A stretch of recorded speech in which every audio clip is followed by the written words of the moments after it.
Hey everybody over at movies.com. It is the Schmoes No Movie Show. I'm Christian. And I am Mark. Christian, this weekend in theaters, a little movie you may have heard of called The Hunger Games. Mockingjay Part 1. Yes, I've heard of it. Yes, I've read the books. And yes, I understand that this is a dystopian future that we're dealing with. And there's been a lot of those in the movie history. But can you give me the Wikipedia definition of the word dystopia? Things go wrong in society. Futuristic society, dehumanization plays a key role. Thank you. That's what I said.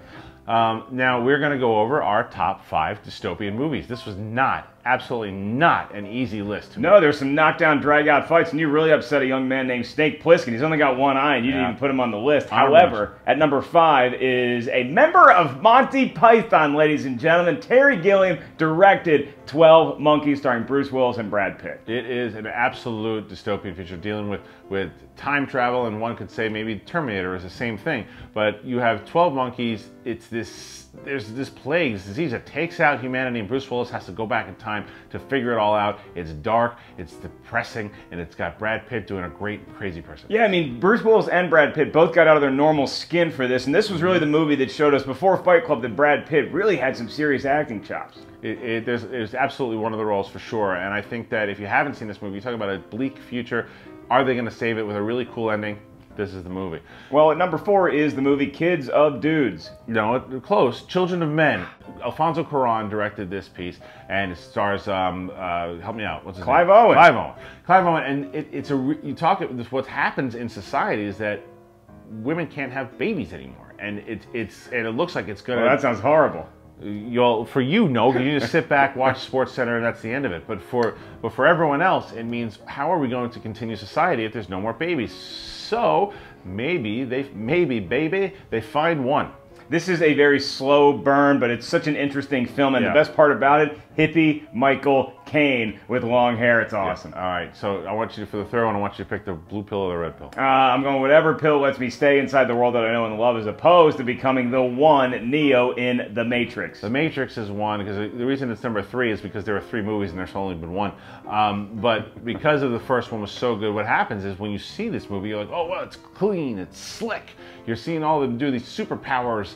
And then you realize it's not what it's all cracked up to be. They got wires in their head as they're going through it. It's yucky out there on Earth. Yeah, I mean, look, as a Star Wars honk, I hate to admit this, but in 1999, when Phantom Menace came out and Matrix came out the same year, at the end of the year, everybody was talking about The Matrix, what a revolutionary film that was. And they're right. I mean, the Wachowski brothers at the time, they just blew everybody's mind with these incredible new effects, and Keanu Reeves has never been better. No, we're talking about bleak futures here. That's exactly what that was. But at number 2, this was a back and forth. This almost hit the 1 spot. I know a lot of people might have it as their number 1. Almost got there for us, and that's Ridley Scott's Blade Runner with Harrison Ford. It's a great movie. This is some people's favorite sci-fi movie of all time.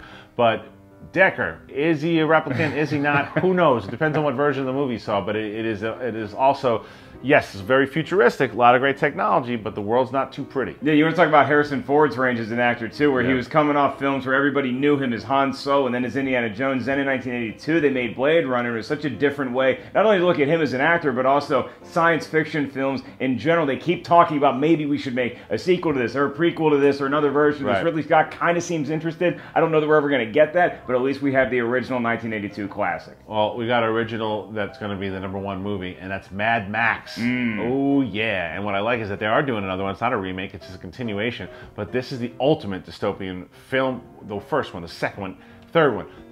They all absolutely have that feel of just the world's gone to crap. Yeah, I mean, the first one was a smaller independent film, and then it really launched Mel Gibson's international career once you started to have the sequels. Even Beyond Thunderdome, I think, has some cool parts where you get to see Tina Turner. That's kind of neat. But look, this guy who's just walking around this desert with this beat-up car. Looking for gas. You're basically looking for gasoline in this entire movie. And by the way, seeing the trailer for the new one that's coming out in 2015, it's already one of my most anticipated films for that year. I agree, because it's just set up so well, and the characters are so flushed out, but it's just, you look at it, you almost think it's a different planet because it's so far removed from the society that we know now, and it's an incredible franchise. If you haven't watched it, you should check it out. One might even say dystopian, Christian. Now look, let's get into some honorable mentions here, because Escape from New York should definitely be on this list. I even had some fun with Escape from Los Angeles.